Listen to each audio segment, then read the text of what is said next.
You want to know how I got these scars? Number 3, Batman Begins.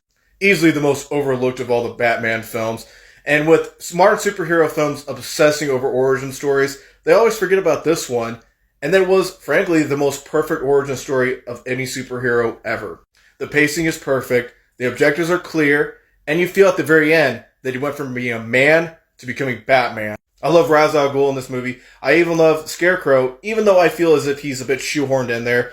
If it was just Ra's al Ghul in this film, it would have been better. But it sucks to say that about Scarecrow because he is the most underrated of all Batman's villains, and he's never really gotten a true, proper film. Number 2, Mask of the Phantasm. A lot of people have never heard about this film, and that's a shame because this is an amazing Batman film. This to me is what Batman Returns should have been. Very similar beats for both of these films. The mystery of the Phantasm is great. Everything about this movie is just paced perfectly. The animation is crystal clear. It's just amazing. Add on the elements of Batman Year 1 and sprinkle on top of that a bit of kerosene and fire that is known as the Joker, and you have an amazing film.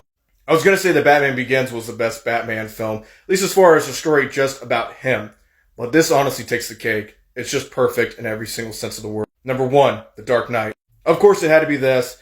This is the best Batman movie, as well as one of the best movies of all time. Heath Ledger gave the greatest acting performance ever, not just in comic books, ever.